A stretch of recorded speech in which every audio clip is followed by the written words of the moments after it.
Amin. Ada Romo Aurelius, kami persilahkan.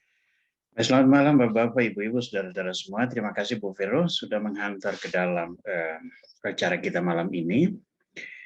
Salam dari Batam untuk semua peserta dimanapun. Kita mengakhiri bulan Rosario. Dan saya tahu hari ini di mana-mana di paroki-paroki di Gua-Gua Maria biasanya diselenggarakan misa penutupan bulan Rosario.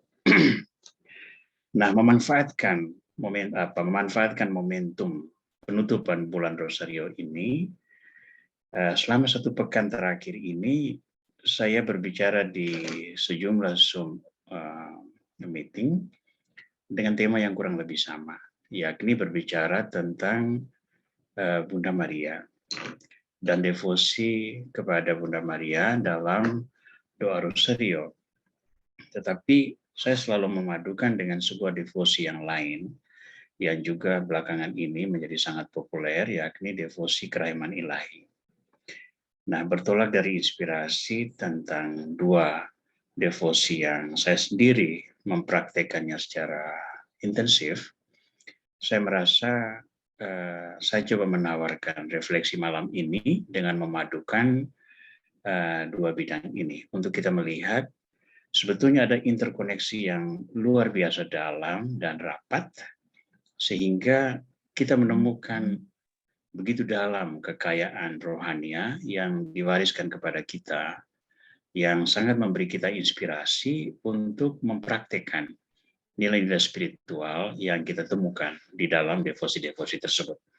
Perkenankan saya untuk memulai share screen supaya saudara-saudara semua bisa mengikuti melalui layar. Baik. Judul yang saya tawarkan adalah Bunda Maria, Bunda Kerahiman Ilahi. Nah, membaca ini saja, pikiran kita pasti langsung terarah kepada 2 hal pokok di dalam devosi gereja yang populer, yakni devosi kepada Bunda Maria dan devosi kepada kerahiman ilahi. Nah, saya jelaskan dulu sedikit latar belakang mengapa saya memilih tema ini. Yang pertama sekali, bulan Oktober ini adalah bulan Rosario, dan di dalam doa Rosario yang gencar dijalankan selama bulan ini, kita merenungkan 4 rumpun peristiwa ini. Peristiwa gembira yang malam ini kita doakan, ada peristiwa terang yang biasa kita doakan setiap hari Kamis, ada peristiwa duka, dan ada juga peristiwa mulia. Nah, semua peristiwa yang kita refleksikan dalam 4 rumpun peristiwa ini semua diambil dari kitab suci. Ya. Sehingga kita boleh katakan bahwa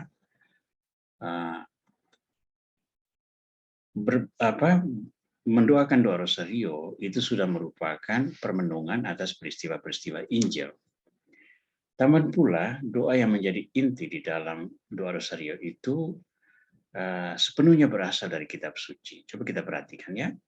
Salam Maria penuh rahmat, Tuhan sertamu. Nah, itu diambil dari Injil Lukas bab 1 ayat 28. Itu merupakan ucapan malaikat Gabriel. Lalu terpujilah engkau di antara wanita dan terpujilah buah tubuhmu. Nah, itu dari Injil Lukas bab 1 ayat 42. Ya, atau 42. Kemudian Santa Maria Bunda Allah, sekali lagi itu Lukas 1:43, itu ucapan dari Elizabeth waktu dikunjungi oleh Maria. Dan doakanlah kami yang berdosa ini sekarang dan waktu kami mati. Amin. Itu anjuran untuk saling mendoakan dari sesama pengikut Kristus yang percaya kepada Kristus. Dan malam ini saya ambil dari surat Yakobus bab 5 ayat 16. Nah, melihat ini bahwa devosi kepada Bunda Maria dalam bulan Rosario, kita ternyata merenungkan peristiwa-peristiwa Injil. Baik itu peristiwa gembira, peristiwa terang, peristiwa duka, peristiwa mulia.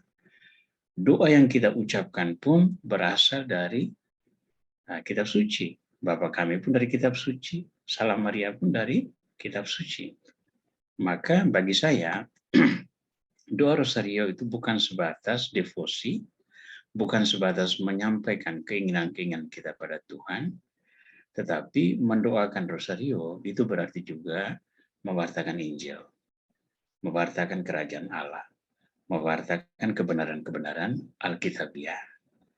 Kita yang berdoa, kita wartakan kepada orang yang ada bersama kita, dan di saat yang sama, kita menerima pewartaan dari orang-orang yang berdoa bersama kita.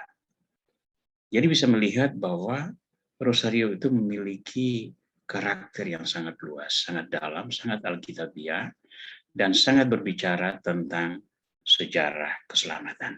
Nah, untuk malam ini, saya mengambil 4 peristiwa dari 4 rumpun itu. Yang nanti saya akan kaitkan dengan devosi yang satunya, yakni devosi kerahiman ilahi, yang menjadi perhatian saya selama keterlibatan saya dalam grup ini.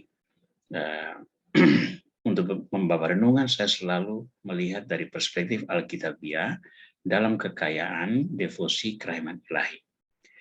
Nah, 4 peristiwa dari 4 rumpun yang saya ambil itu ini. Yang pertama adalah kabar gembira. Ya, Malaikat Gabriel memberi kabar kepada Maria. Itu dari peristiwa gembira. Kemudian ada mujizat di Kana. Nah, itu peristiwa kedua dalam peristiwa terang. Ya. Lalu ada kematian Yesus. Itu dari peristiwa sedih. Lalu ada Pentakosta, Roh Kudus turun atas para rasul. Itu dari peristiwa mulia. Nah, keempat hal ini itu merupakan kutipan dari kitab suci semua. Mohon maaf yang di sini ada satu kutipan yang terlewatkan, yakni Injil Yohanes bab 2 yang berbicara tentang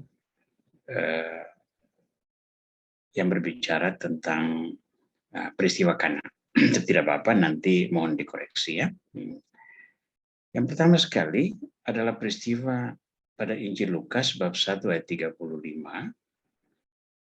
Kabar gembira itu terjadi yang melibatkan ketika dia dipilih Tuhan. Dan ketika Maria masih sangsi dan mengatakan bagaimana mungkin hal itu terjadi karena aku belum bersuami, apa yang malaikat Gabriel katakan? Roh Kudus akan turun ke atasmu dan kuasa Allah yang Maha Tinggi akan menaungi engkau. Sebab itu, anak yang akan kau lahirkan itu akan disebut kudus, anak Allah.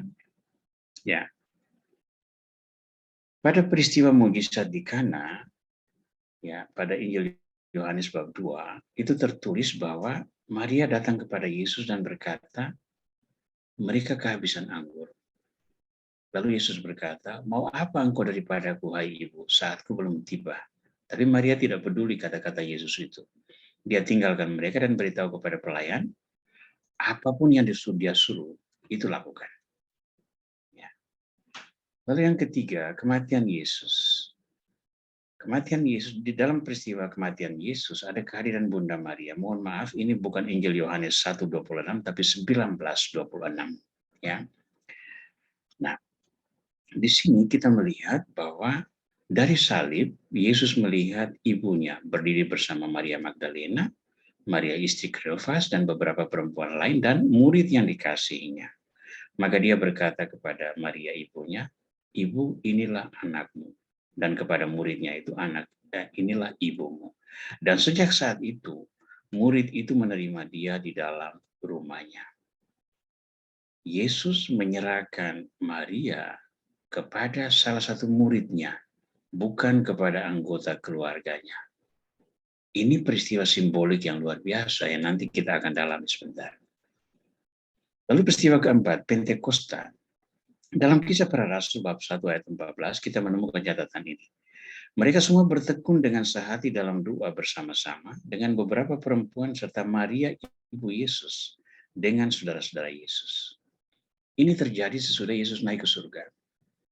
9 hari mereka berdoa menantikan kedatangan Roh Kudus, dan Bunda Maria ada bersama-sama dengan mereka. Maka kita berasumsi pada peristiwa Pentakosta, Maria juga ada bersama-sama dengan para rasul. Nah, bagaimana ini kita kaitkan dengan devosi kita dan devosi kerahiman ilahi ini? Kita melihat karakter ini, 2 poin penting ini. Oleh pencurahan Roh Kudus, itu Maria menjadi Bunda Kristus. itu ada peristiwa kabar gembira. Ya. Oleh pencurahan Roh Kudus, Maria menjadi Bunda Kristus. Tapi ada lagi pencurahan Roh Kudus yang lain, yakni Pentakosta. Dan ketika itu terjadi, gereja lahir. Gereja itu adalah tubuh mistik Kristus. Dan di situ Maria menjadi bunda seluruh gereja. Ibu, inilah anakmu. Itu bukan hanya soal murid yang dikasih itu, tetapi murid yang dikasihi, yang diberi tugas perutusan untuk mewartakan Injil. Dan itu adalah tugas yang kita warisi sampai sekarang ini. Dan semua kita yang percaya kepada Kristus dan mewartakan Injil, itu kita adalah bagian dari gereja. Itu adalah tubuh mistik Kristus. Sejak itu, Maria menjadi bunda tubuh mistik Kristus, bunda seluruh gereja. Dan ini sampai selama-lamanya. Nah, sekarang peranan Bunda Maria berkat peristiwa itu ada di sini. Maria menjadi pengantara kerahiman ilahi. Saya sebut menjadi pengantara kerahiman ilahi karena berkat kesediaan menjadi Bunda Mesias, dia memainkan dua peranan penting yang menentukan sekali di dalam sejarah keselamatan dan keberlangsungan kerajaan Allah di bumi. Pertama, dia menjadi Bunda Yesus. Itu selama 33 tahun. Bunda Yesus yang dari Nazaret, yang hidup sebagai manusia. Dia menyertai Kristus mulai dari titik awal sampai pada titik akhir. Kristus sebagai manusia, ya. Ketika kabar malaikat disampaikan kepada dia, di saat itu firman masuk ke dalam dirinya. Roh Kudus menaungi dia, maka bayi Yesus terbentuk dalam rahimnya. Kemudian dia melahirkan Yesus, lalu mengungsi bersama dia ke Mesir, kembali membesarkan Yesus bersama Yosef di Nazaret.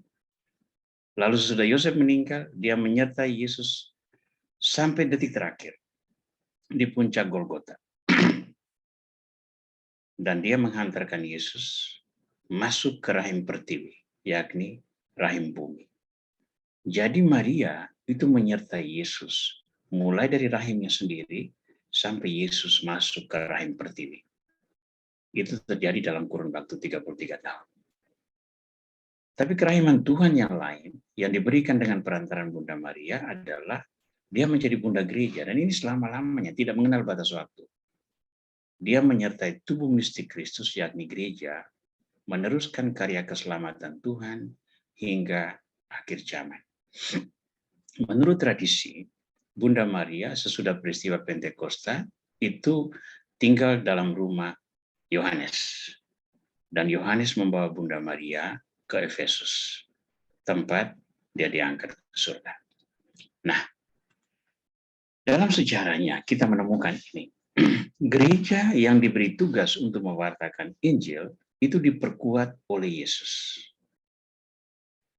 Cara Yesus memperkuat para murid itu dengan menyertai mereka dalam perjuangan. Termasuk ketika dia memilih Paulus untuk menjadi rasul, sehingga dapat diutus untuk mewartakan Injil ke dalam bangsa-bangsa yang lain. Paulus itu pilihan yang tepat, karena dia seorang yang mempunyai skill dan pendidikan dalam bahasa Yunani, mengerti budaya-budaya asing, tetapi kuat berakar pada tradisi perjanjian lama. Sehingga Paulus dengan gampang membawa warta Injil ke dalam konteks budaya baru. Nah, itu cara Yesus memperkuat, memperkaya, dan meneguhkan gereja yang baru dibentuknya. Dan Yesus memperkaya gereja itu masih tetap berlangsung sampai hari ini. Bukan terjadi pada zaman dulu saja. Salah satu warisan yang berharga yang kita miliki sekarang itu adalah pewahyuan mistik kepada Santa Faustina yang kita kenal dengan devosi kerahiman ilahi. Saya harap banyak dari kita tidak usah baca seluruhnya, tapi pelan-pelan sedikit demi sedikit membaca buku catatan harian Santa Faustina yang boleh saya katakan memuat banyak tulisan yang sangat memberi inspirasi. Walaupun seringkali dari segi teologi itu masih perlu diperdebatkan. Tapi sebagai sebuah inspirasi bagi kehidupan banyak orang, itu saya boleh katakan satu buku yang sangat baik. Nah, Dari pewahyuan mistik kepada Santa Faustina, ini kan sebuah pewahyuan khusus, hanya untuk orang-orang yang terpilih saja. Itu tidak diberikan kepada semua orang. Saya juga tidak. Maka saya menimba warisan-warisan iman, mutiara-mutiara iman yang berharga, yang ada di dalam catatan ini. Sehingga dia menjadi penyeimbang, memperkaya kasana rohania yang saya miliki. Nah, untuk saya, sebuah devosi itu sangat penting. Kenapa? Karena itu perimbangan dengan intelek. Sebagai imam, saya belajar filsafat dan teologi. Ajaran-ajaran iman didalami secara ilmiah, dengan argumen-argumen yang harus disertai dengan bukti-bukti secara ilmiah. Jadi iman itu menjadi sangat rasional, sangat sistematis, terstruktur, tetapi seringkali tidak membumi. Nah, devosi ini menjadi penyeimbang, karena devosi itu lebih menyentuh hati dan emosi. Nah, perpaduan antara intelek dengan emosi itu bisa melahirkan sosok Kristiani dengan integritas diri yang tinggi, karena dia seimbang. Seluruh aspek kehidupannya disentuh oleh Tuhan dengan nilai-nilai kerohanian. Nah, sekarang kita lanjutkan. Bagaimana saya menghubungkan peranan Maria dalam Rosario dengan kerahiman ilahi, sehingga saya berani menyebutnya sebagai Bunda Kerahiman Ilahi. Kita lihat yang pertama.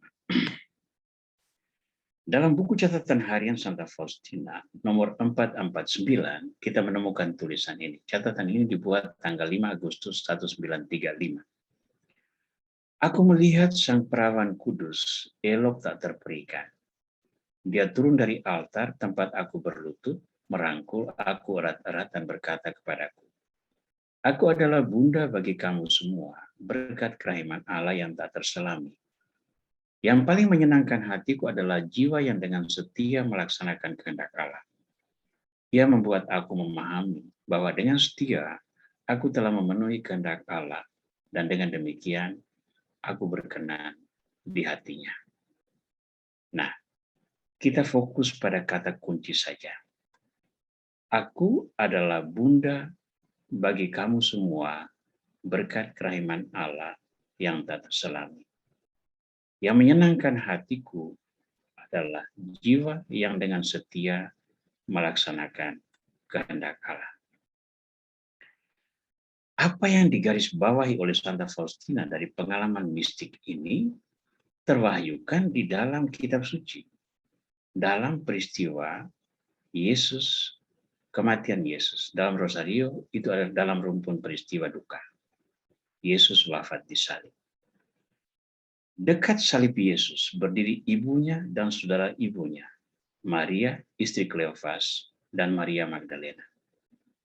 Ketika Yesus melihat ibunya dan murid yang dikasihinya di sampingnya, ia berkata kepada ibunya, ibu, inilah anakmu. Kemudian katanya kepada muridnya, inilah ibumu. Dan sejak saat itu, murid itu menerima dia di dalam rumahnya. Nah, sekarang coba kita perhatikan. Ketika Maria dipilih oleh malaikat untuk menjadi dipilih oleh Tuhan melalui malaikat Gabriel untuk menjadi bunda sang penebus, Maria kan tidak memahami peranan dia itu seperti apa. Tetapi dia menjawab dengan seruan yang terkenal, yakni, aku ini hamba Tuhan, terjadilah padaku menurut perkataan. Ternyata seruan itu konsekuensinya sangat besar. Karena Maria harus menerima salib yang dia pikul sejak hari pertama. Dia melahirkan di kandang Bethlehem, bayangkan itu. Ketika hamil dia harus berangkat dari Nazaret ke Bethlehem, itu cukup jauh. Lalu dia melahirkan di kandang Bethlehem. Lalu ketika dipersembahkan di Bait Allah, Yesus dipersembahkan di Bait Allah, Simeon mengatakan sebilah pedang akan menembus jiwamu. Lalu dia mengungsi ke Mesir, kembali ke Nazaret.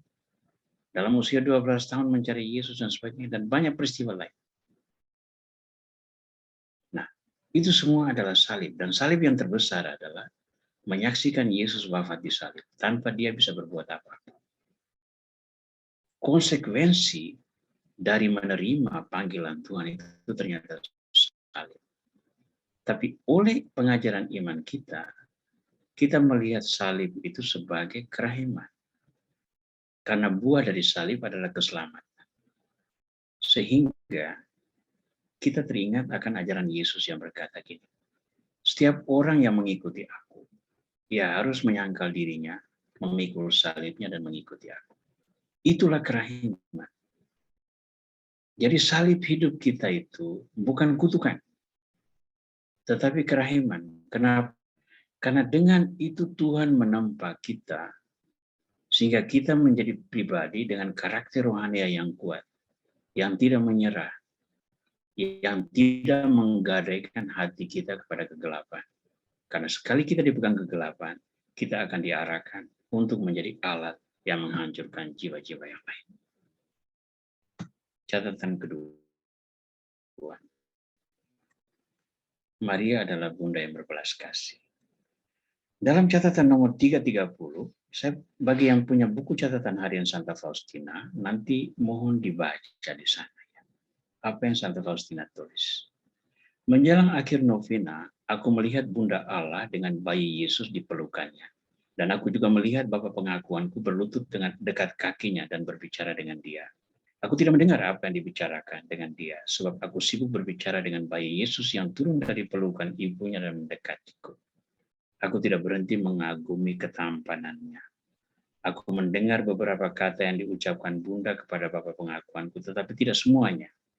Kata-kata itu adalah, aku bukan hanya Ratu Surga, tetapi juga Bunda berbelas kasih dan Bundamu. Dan pada saat itu ia mengulurkan tangan kanannya sambil membentangkan mantelnya, dan ia menyelubungi imam itu dengannya. Dengannya itu berarti dengan mantelnya. Nah, kita cukup fokuskan perhatian pada kata-kata kunci, yakni kalimat yang terakhir. Dan pada saat itu, ia mengulurkan tangan kanannya sambil membentangkan mantelnya, dan ia menyelubungi imam itu dengannya. Ini kan sebuah perlindungan. Sentuhan ibu yang melindungi dengan mantel, itu berarti apa? Rahmat Tuhan yang telah dicurahkan ke atas dia, sekarang menjadi mantel pelindung bagi semua orang yang menderita karena kesaksian Injil. Nah, pertolongan Bunda Maria yang paling real itu kita temukan dalam Injil Yohanes bab 2 ayat 1-5. Ini pada peristiwa di Kana. Pada hari ketiga ada perkawinan di Kana yang di Galilea dan ibu Yesus ada di situ. Yesus dan murid-muridnya diundang juga ke perkawinan itu. Ketika mereka kekurangan anggur, ibu Yesus berkata kepadanya, mereka kehabisan anggur. Kata Yesus kepadanya, mau apakah engkau daripadaku ibu, saatku belum tiba. Tetapi ibu Yesus berkata kepada pelayan-pelayan, apa yang dikatakan kepadamu, buatlah itu. Nah, ini sebetulnya satu alasan mendasar mengapa kita berdevosi kepada Bunda Maria. Karena Bunda Maria bisa membawa doa-doa kita kepada Tuhan. Sama seperti dia melihat dan memperhatikan kesulitan pesta yang di Kana, lalu dia datang kepada Yesus, mereka kehabisan anggur. Yesus katakan saatku belum tiba, tapi itu tidak diperhatikan Maria. Dia tinggalkan dan dia katakan kepada pelayan, apa yang dia katakan kepadamu, buatlah itu. Tidak masuk akal sekalipun, buatlah itu. Dan Yesus mengubah air menjadi anggur. Nah, saya pernah bersiara ke tempat ini, ke Israel, dan termasuk ke Kana itu. Dan di Kana itu disimpan satu model tempat air waktu itu, air pembasuhan kaki itu. Tidak dikatakan bahwa itu yang dulu dipakai Yesus, tidak. Tetapi tempayan seperti itu yang dipakai untuk tempat mengisi air bagi pembasuhan kaki sebelum masuk ke perjamuan pesta. Ternyata tempayan itu besar luar biasa. Isinya itu bergalon-galon air. Nah, itu ada 6. Diisi dengan penuh. Lalu itu menjadi anggur. Wah, itu stok anggur luar biasa banyaknya. Orang bisa minum berlimpah-limpah. Nah, di sini kita melihat apa yang disebut sebagai melalui Maria kita datang kepada Yesus. Per Mariam ad Yesus. Mengapa Maria lakukan? Supaya kerahiman Allah, belas kasih Allah itu dialami oleh Tuhan pesta yang kesulitan. Dan itu yang kita yakini mengapa Maria selalu menyertai kita. Nah, kita ingat kata-kata Yesus ini. Marilah kepadaku semua yang letih lesu dan berbeban berat. Aku akan memberikan kelegaan kepadamu. Dan Tuhan menganugerahkan kelegaan itu dengan berbagai cara, termasuk antara lain melalui perhatian, doa, dan penyertaan Bunda Maria. Maka dia adalah Bunda yang berbelas kasih, yang mau menghadirkan kerahiman ilahi di dalam kehidupan manusia hari ini. Yang ketiga, Bunda dan Perawan. Dalam buku harian nomor 1244, ditulis pada tanggal 15 Agustus 1937. Menjelang akhir upacara dilaksanakan untuk menghormati Bunda Allah, aku melihat Perawan Maria dan ia berkata kepadaku, "Oh, betapa senangnya hatiku akan penghormatan kasih kalian." Dan pada saat itu ia menyelubungi semua suster anggota kongregasi ini dengan mantolnya. Dengan tangan kanannya, ia mendekap Mother Jenderal Michaela, dan dengan tangan kirinya ia mendekap aku. Sementara semua suster yang lain sujud di kakinya, diselubungi mantolnya. Kemudian Bunda Allah berkata, "Setiap orang yang dengan teguh bertahan di dalam kongregasiku sampai mati, akan dibebaskan dari purgatorium." Purgatorium itu api penyucian, ya. Dan aku ingin agar setiap orang unggul dalam keutamaan-keutamaan berikut: kerendahan hati dan kelembutan, kemurnian dan kasih akan Allah serta sesama, kemurahan hati, dan kerahiman. Nah, kita fokuskan perhatian pada kata kunci. Setiap orang yang dengan teguh bertahan di dalam kongregasiku sampai mati akan dibebaskan dari purgatorium. Yang teguh bertahan. Nah, Bunda Maria menampilkan diri sebagai figur yang kuat di tengah penderitaan yang teguh bertahan. Apa yang terjadi? Sesudah kenaikan Yesus, para murid kembali ke Yerusalem, dan bersama mereka Bunda Maria juga ada bersama saudara-saudara Yesus. Apa yang mereka lakukan? Mereka bertekun, semua bertekun dengan sehati dalam doa bersama-sama dengan beberapa perempuan serta Maria, Ibu Yesus, dan dengan saudara-saudara Yesus. Mereka bertekun dalam doa selama berapa hari? 9 hari. Pada hari ke-10, Roh Kudus turun. Itulah novena yang pertama. Itu novena yang penting di dalam gereja. Ya, di Jawa itu cukup populer. Saya tidak tahu tempat lain, tapi di Jawa itu populer sekali novena menjelang Pentakosta. Ya, di Batam tidak terlalu populer. Ya. Tapi apa yang paling penting di dalam sebuah novena? Itu bukan 9 doa itu 9 hari, bukan jumlah harinya, tetapi bahwa kita bertekun dalam doa. Kita teguh bertahan di dalam tantangan terhadap doa. Nah, kalau kita merencanakan sebuah doa novena, katakanlah kita mau ambil setiap jam 9 malam saya mau berdoa ini. Setiap jam 3 sore saya mau berdoa ini. Setiap jam 1 siang saya mau berdoa ini, dan seterusnya. Sebetulnya bukan waktu itu yang menentukan doa kita efektif atau tidak. Sebetulnya bukan jumlah 9 hari itu yang menentukan doa kita itu intensif atau tidak. Tetapi bahwa dengan niat itu kita mau mengesampingkan semua yang lain. Lalu kita memusatkan perhatian pada intensi yang mau kita persembahkan. Sehingga hati kita itu konsisten terarah pada Tuhan yang menjadi sandaran kita. Nah, ini sebetulnya butuh perjuangan. Karena kita harus berani mengesampingkan semua yang lain. Dan itu dilakukan oleh Bunda Maria bersama para murid sambil menantikan kedatangan Roh Kudus. Ya. Teguh bertahan itu menjadi sebuah nilai yang sangat penting di dalam kehidupan Kristiani. Karena ganjarannya begini. Dalam Injil Matius bab 25 ayat 21 dan 23 kita menemukan tulisan ini. Baik sekali perbuatanmu itu, hai hambaku yang baik dan setia. Engkau telah setia memikul tanggung jawab dalam perkara yang kecil. Aku akan memberikan kepadamu tanggung jawab dalam perkara besar. Masuklah dan turutlah dalam kebahagiaan Tuhanmu. Ya. Jadi bagi yang teguh bertahan, ini ganjarannya. Ya.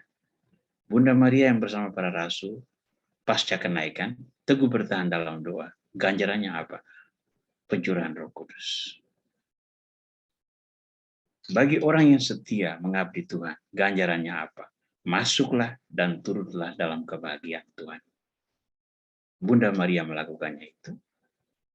Maka di akhir peristiwa mulia, kita merenungkan apa? Maria diangkat ke surga, dan Maria dimahkotai di surga. Itu adalah ganjaran yang layak bagi seseorang yang membuka diri sepenuhnya bagi Tuhan dan setia menjalankan kewajibannya. Yang keempat, catatan ditulis dalam buku harian nomor 635, 25 Maret, tapi tidak ada catatan tahun berapa. Kemudian aku melihat Bunda Allah yang berkata kepadaku, "Oh, betapa menyenangkan hati Allah, jiwa yang dengan setia mengikuti bisikan-bisikan rahmat-Nya. Aku memberikan juru selamat kepada dunia dan kamu. Kamu harus berbicara kepada dunia mengenai kerahimannya yang besar dan mempersiapkan dunia untuk kedatangannya yang kedua. Ia akan datang bukan sebagai juru selamat yang rahim, melainkan sebagai hakim yang adil. Oh, betapa mengerikan hari itu. Sudah ditentukan hari penghakiman, hari kemurkaan ilahi. Para malaikat pun gemetar menghadapinya.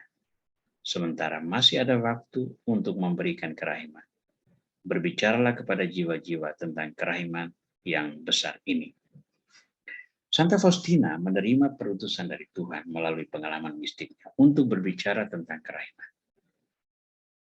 Dan jangan lupa, apa yang dialami oleh Santa Faustina itu tidak selalu diterima pertama oleh suster-suster anggota biaranya. Mereka tidak selalu percaya bahwa Santa Faustina mengalami penampakan Tuhan dengan cara itu. Ada imam-imam juga tidak percaya, bahkan uskupnya. Tapi catatan itu tersimpan.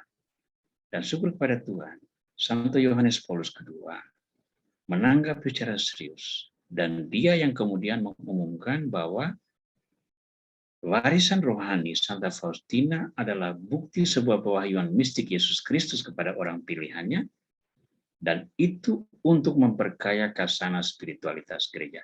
Lahirlah ediktum perayaan kerahiman ilahi pada hari Minggu kedua masa Paskah.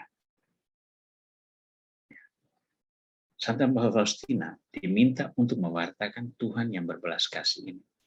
Sama seperti Francisca, Lucia, dan Jacinta yang dipilih Tuhan untuk menyaksikan penampakan Bunda Maria di Fatima dengan tugas mewartakan pertobatan bagi Rusia. Ya. Kepada Santa Bernadette dari Lourdes, dia diberi tugas untuk mewartakan Maria yang dikandung tanpa noda. Nah, Faustina mendapat tugas mewartakan belas kasih. Sementara masih ada waktu untuk memberikan kerahiman, berbicaralah kepada jiwa-jiwa tentang kerahiman yang besar ini. Apa itu? Wartakan itu. Santa Faustina menjalankannya dengan menulis catatan harian. Lalu itu menjadi populer di lingkungan kita. Nah, karya pewartaan kepada jiwa-jiwa ini, titik awalnya adalah Pentakosta. Apa yang terjadi pada Pentakosta? Ketika tiba hari Pentakosta, semua orang percaya berkumpul di satu tempat.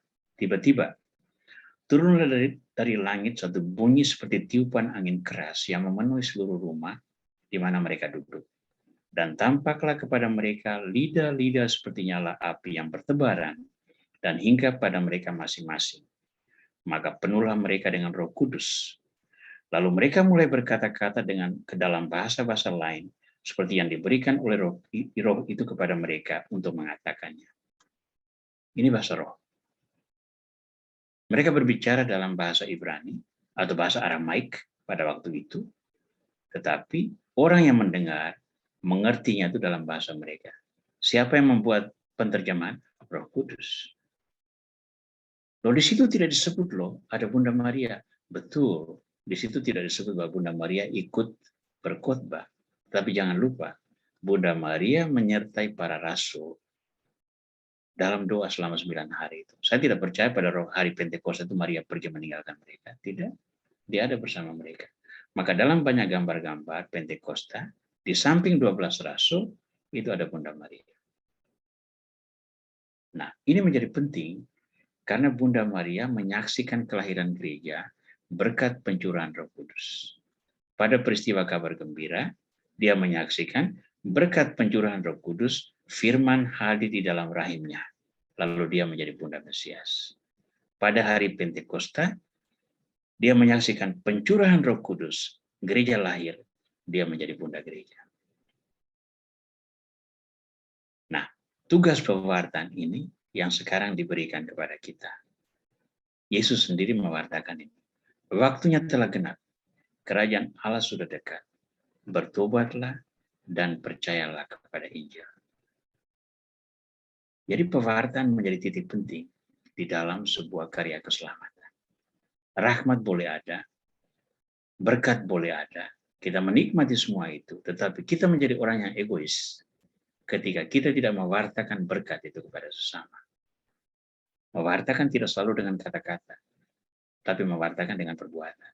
Ketika kita mengalami pembaharuan, berkat karunia rahmat yang diberikan Tuhan, sudah menjadi tanggung jawab kita untuk melakukan sesuatu sebagai buah rahmat itu untuk melayani sesama yang membutuhkan.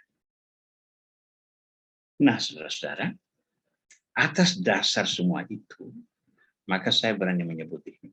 Kalau begitu Bunda Maria ini adalah Bunda Kerahiman Ilahi.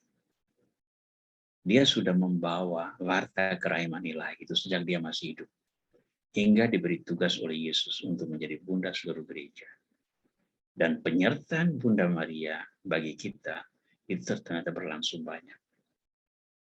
Ya, 2 penampakan terkenal seperti di Lourdes dan di Fatima itu menyerukan pembaharuan kehidupan gereja yang luar biasa. Ya, luar biasa. Maka kita menanggapinya dengan mengatakan bahwa Bunda Maria itu bukan Tuhan dan dia tidak pernah menjadi Tuhan. Tetapi dia adalah satu pribadi contoh bagaimana orang yang setia pada kehendak Tuhan dan menikmati buah-buah rahmat, tidak hanya semata-mata untuk dirinya, tetapi juga untuk banyak orang. Maka mari kita melihat apa tanggapan yang harus kita berikan. Saya menawarkan 4 tanggapan yang penting. Tanggapan kita yang pertama, binalah kesadaran bahwa kerahiman Allah itu tidak terbatas. Kerahiman Allah itu laksana samudra yang luas, yang mencakupi segala bangsa. Tuhan itu selalu mencintai semua orang. Dan cinta Tuhan kepada kita itu begitu banyak bentuknya. Tetapi itu sering kita tidak sadari. Yang kita sadari itu adalah kemalangan-kemalangan yang kita alami, lalu kita cenderung mengatakan, Tuhan tidak mencintai saya. Tuhan tidak memberkati saya. Kenapa sih Tuhan tidak mendengar doa saya? Padahal dia mendengarkan doa kita itu sudah jauh-jauh lebih banyak.